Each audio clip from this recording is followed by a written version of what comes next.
میرے رسول پاک علیہ السلام نے نا عرب کے اجاڈ معاشرے میں آنکھ کھولی تھی۔ یہ معاشرہ نرم نہیں تھا، یہ کھردرا تھا، یہ کیل اور پتھروں پر چلنے والے لوگ تھے۔ کچھ چیزوں کو انہوں نے اپنے لیے خود باعث فخر بنا لیا تھا۔ ان میں ایک بات یہ تھی کہ یہ کہا کرتے تھے کہ معاف کر دینا بزدلی ہے اور بدلہ لینا کمال ہے۔ ان کے ہاں درگزر کرنا، معاف کرنا، چھوڑ دینا یہ بزدلی تھی، بزدلی۔ یعنی ایک قوم کا ایک کلچر ہوتا ہے، ان کا یہ کلچر تھا کہ معاف کرنا تو ایک بزدلی ہے۔ لیکن قربان جائیں، میرے نبی پاک صلی اللہ تعالی علیہ وسلم نے فرمایا تو اللہ کے رضا کے لیے جھک جا، معاف کر دے، رب تیری عزت میں اضافہ کر دے گا۔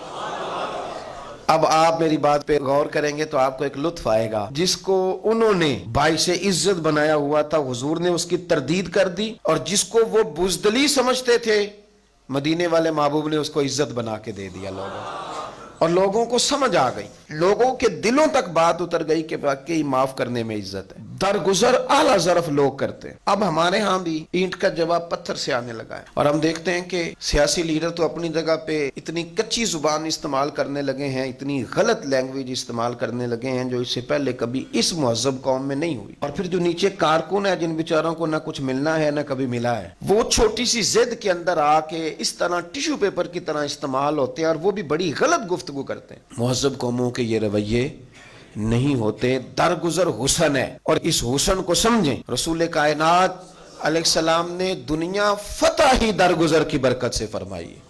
حضور کو معاف کرنے میں ملکہ حاصل تھا، یعنی محبوب معاف کرنے میں دیر لگاتے ہی نہیں۔ وہ کوئی آیا ہے تو میرے نبی نے معاف کر دیا، دیر نہیں کرتے تھے حضور۔ معافی والا اپنی زندگی میں چیپٹر کھول کے رکھے ہمیشہ۔ ہمارے یہاں بڑی ساری باتیں ہیں، یعنی بیوی کو ایک شخص کہہ رہا ہے، وہ کہتا ہے بچوں کے لیے تجھے چھوڑ رہا ہوں، اپنی بیوی کو نہیں معاف کر رہا، بچوں کی اماں کو معاف کر رہا ہے۔ چھوڑ اس لیے رہا ہوں کہ میرے بچے ہیں، تو میں کہتا ہوں یہ آپ کی بیوی ہے یا آیا ہے؟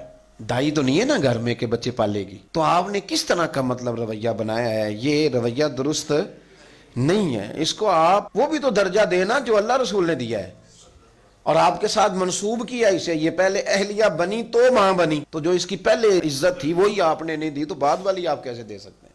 پہلی نہیں آپ دے سکے۔ تو میرے عزیز، میرے نبی پاک علیہ السلام کو کمال حاصل تھا معاف کرنے میں، اور حضور معاف کر کے بڑے راضی ہوتے تھے، حضور بڑے خوش ہوتے تھے معاف کر کے۔